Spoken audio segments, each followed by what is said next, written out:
Hello, everyone. Margaret Swift Thompson of Embrace Family Recovery, here with you today to share this special series that I'm putting out on the Embrace Family Recovery podcast.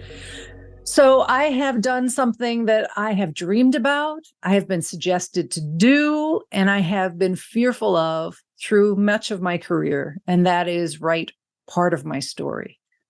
I am excited to announce that I am in a collaboration created by Women's Speaker Association, a book entitled Voices of the 21st Century, Women Empowered Through Passion and Purpose. I, along with 44 other remarkable women from around the world, have chosen to write a chapter each based on the stories of our lives, our experiences about passion and purpose. And so I am thrilled during this series to introduce you to some of my co-authors. And in the next month leading up to the book launch on February 6th, I am honored and thrilled to share space on this platform with my co-authors. So buckle up and meet some of the women who I have been experiencing this journey with over the last year, leading up to the launch of our book, Voices of the 21st Century, Women Empowered Through Passion and Purpose.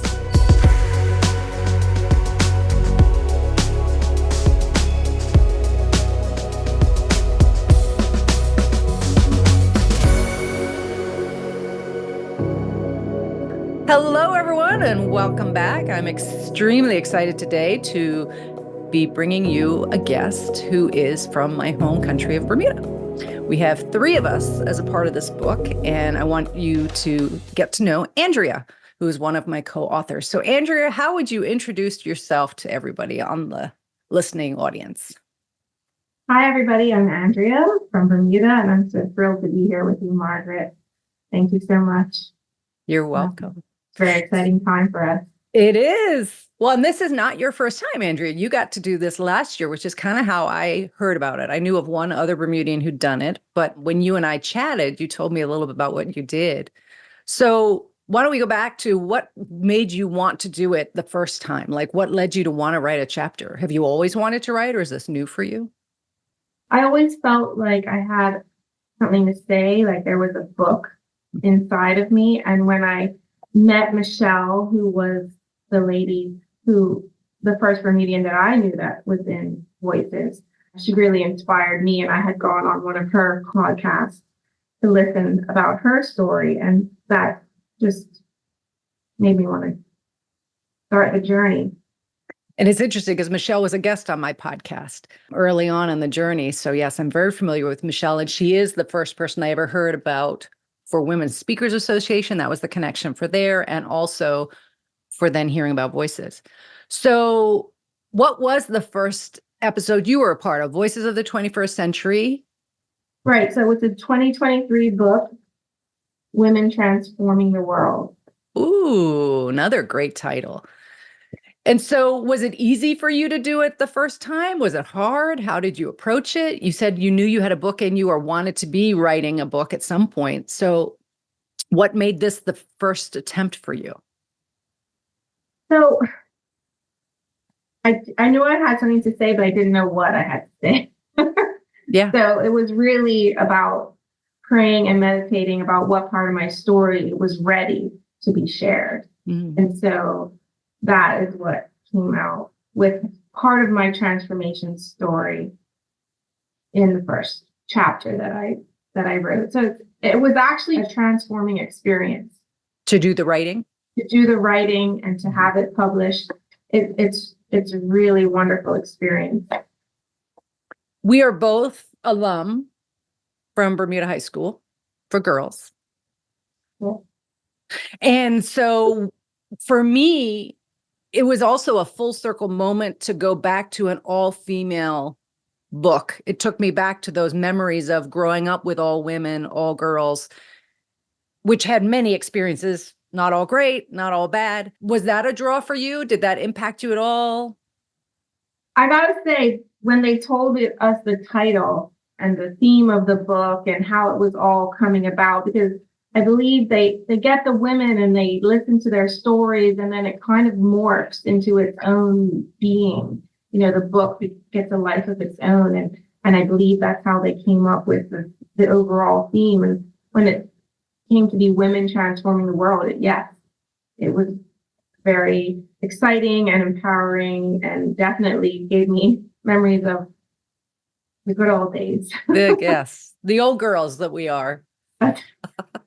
So when you found your book was published, because you've been down this road and I haven't yet, so it's kind of been neat to hear what your experience was. What was the most surprising part about being a published author? Like, was there response to your book that surprised you? Was there support that surprised, what was enlightening or what was positive about it for you? All of it was positive. All of it was enlightening. I was surprised with the support. Now that I look back on it, I was like, why wouldn't my friends and family firstly support me, but then wider people that I didn't know as well. I had very special, intimate moments, like at the book signing with people I didn't know, people who also wanted to write books, and that might inspire them, and just such a wide variety of inspiring moments and connections, about making connections with people. And the whole point of putting myself out there, if my story can inspire or help someone on their journey. So, it was worth it. Absolutely. Absolutely. And I know for me, moving into the second, you opted for a second. This is my first. It was daunting for me. It was very vulnerable for me.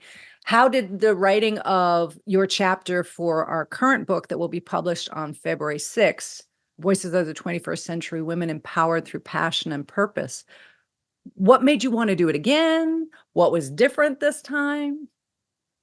Well, I wanted to do it again because it was such a wonderful experience the first time. I really enjoyed it, and I felt as if I have more to say, more to share.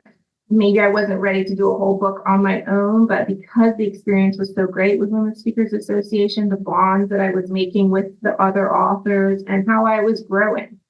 Like last year, from that whole process, and beginning in 2022, I'm not the same person as when I began that process. So also I'm growing and healing and becoming a different person as I go through the process of the second book, right? Sure. And so when I sat down to write this chapter, when I had spoken with Gail Watson, and okay, I decided I'm going to go for it a second time, it was like, oh gosh, well, what am I going to say this time? And yet you go through so many emotions, like, does somebody actually want to hear what I have to say? Well, they did the first time, so maybe they would want to hear more. I went through those roller coasters of, for sure, do I really want to do this? But when I came down to write, I actually again sat down and prayed, and it just came out of me literally in one sitting. And I worked on it and edited it and everything afterwards, but it was a flow. It was definitely a flow that came through me for this one. Do you want to share the title of your chapter? Yes, I do. I entitled it, Let It Begin With Me. That's really interesting. I interviewed Gail a couple days ago, and hers was a similar theme about accepting one another. Live and Let Live is her title. So it's kind of interesting. So Let It Begin With Me is the title. Is there a little line from it you want to share, or anything you want to tease the audience with? It won't give too much away. Yeah, I'll share a line. And like I said, it's a journey. So what I was sharing was that I discovered that my attitude and my mental, emotional, and physical health are all essential elements to my self-empowerment. And I have the power to change these things from within me. So Let It Begin With Me is all about me empowering myself from within, not looking outwards for validation. That's a big one for me. I can relate to that, Andrea. I have spent my whole life looking for enough external acknowledgement to make me okay. And there's never enough. So that's great. I look forward to reading it. Have you read any of the other chapters? Almost every one of the co-authors has not read the entire book. They're waiting for it in print. Where are you at? There is something about a book. I love to be able to read things online and ebooks, and they're great, but I'm old school. I love to have it. So yes, I have looked through the stories, but I have not read them all. I've read a few, but I haven't read them all. And I will do that when I get the book as well. Yeah. I look forward to that. I look forward to sitting down and being amongst our co-authors in spirit, reading it, knowing that we all contributed to make this happen. I want to ask a question I should have asked Lorene because she's also a Bermudian, but was there anything about writing as a Bermudian in a small island, knowing lots of people know of us, of our family, our school alma mater, you and I don't really know each other until recently, but we know of each other before we ever met, right? So that's one of those wild things about living on a small island. Was it harder, or it's hard to compare because we don't live anywhere else, but how did you feel about that piece of putting your story out there? Yeah, and that's definitely a consideration for me when I'm writing. I'm very aware because of some of the subject matter is sensitive in my book, and it can be sensitive to members of my family. So I'm aware when I'm writing that I'm talking about myself and not anybody else's experiences directly. I do speak about my husband and my children and my brother who passed, but those are the only people I'm speaking about. And, if I want to help people and I'm saying, let it begin with me, I'm putting myself out there in order to share my story and to see, if my story helps somebody or inspires somebody, then that's why I'm doing it. So sharing the message is part of what we do in recovery. Yeah. Well, and I think that it's a way to connect with other people because we connect on a personal level. So wanting to help people is obviously part of your makeup. You believe in the desire career-wise to help people. You're in HR. You do help people on a general level. Is there other ventures that you hope to aspire to or do in your career to help people around maybe the subjects that you wrote about? Yes, during the pandemic, I actually took it on as a personal development to become a coach. And I qualified with Integral Coaching Canada. And so through coaching, I believe I can reach people in a different way than I do in my work life. It's a personal endeavor that I am on, a personal journey, helping others in a different way. And sharing my recovery story is another part of it. Yep. Those are separate, but yeah, those are part of the ways that I'm helping people. Mm-hmm. And I have no doubt when people read your chapters, some of the common elements of humanity and the things we all go through will maybe give voice to someone who hasn't spoken about it yet.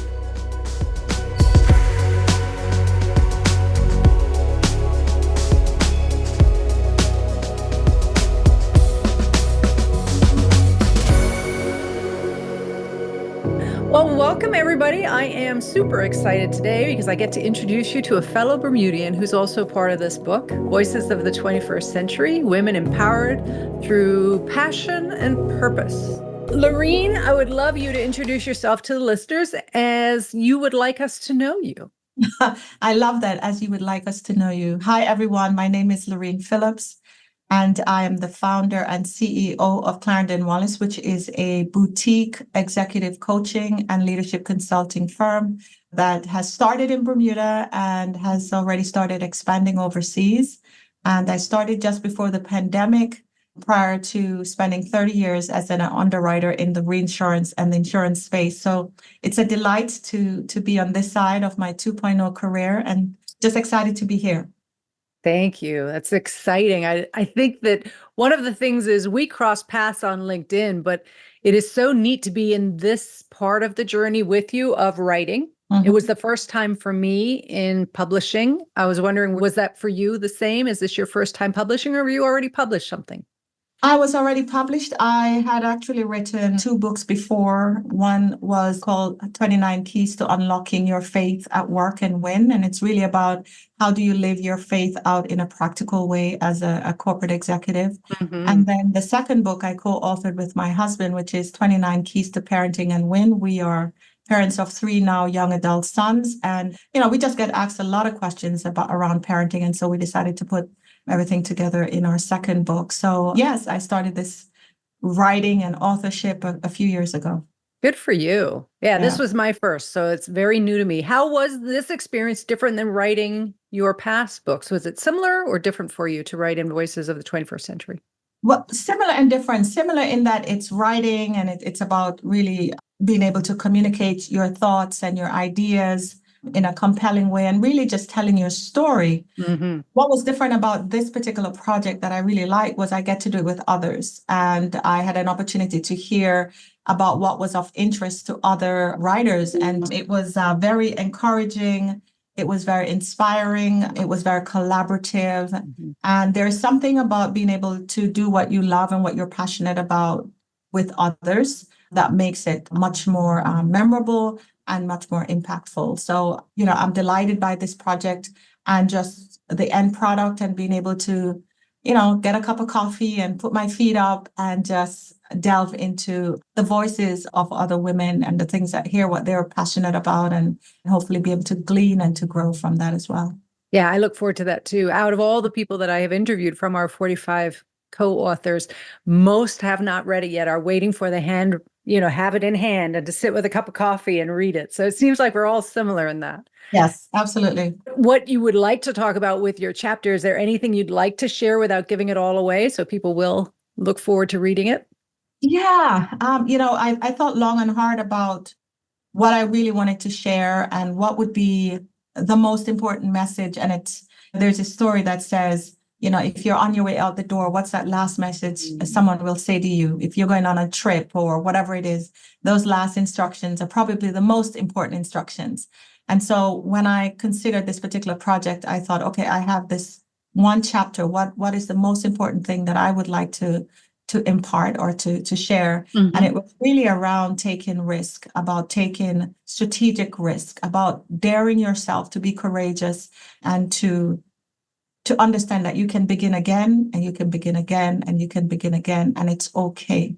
It's okay to do that and not to play it safe. Mm-hmm. Because when you play it safe, like Michael Jordan says, you miss 100% of the shots you don't take. So if you don't take that chance on yourself, if you don't bet on yourself, no one else is. And so I really wanted to share that, but also importantly to share where I believe I got that DNA from. Did I just kind of happen to be a risk taker, or was there something in my environment? It's probably a bit of both. And so I shared kind of where I believe I saw it modeled and how that impacted me, and then how I try to live my life so that I can impact that of my kids so that they can also dare themselves to take those amazingly brave risks on themselves.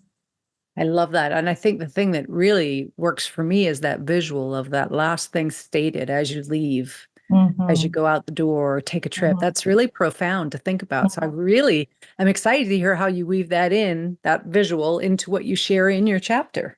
Yeah.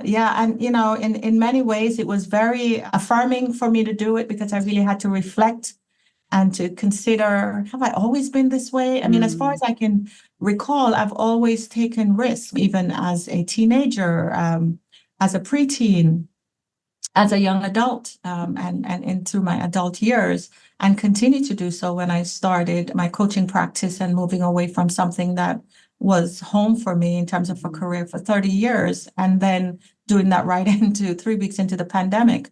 So I've always taken risk and I continue to do that. I look at my business now as we enter into a 4th year, and I'm now thinking, okay, what's my next best step? What's that big risk that I'm willing to take?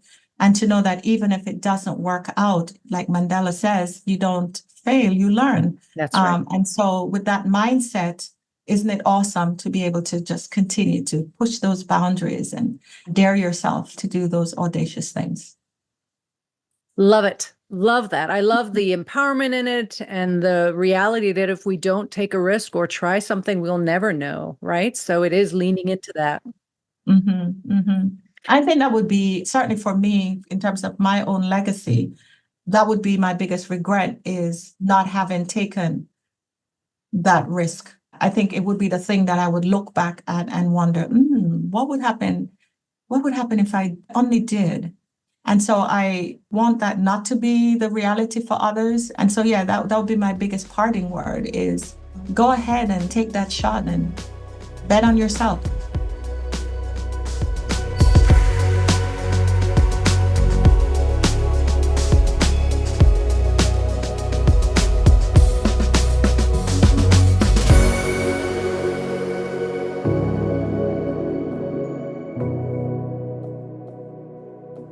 Remarkable, the courage and tenacity and strength of women to be vulnerable and authentic and share tips and strategies and resources from their story for each of us to learn from.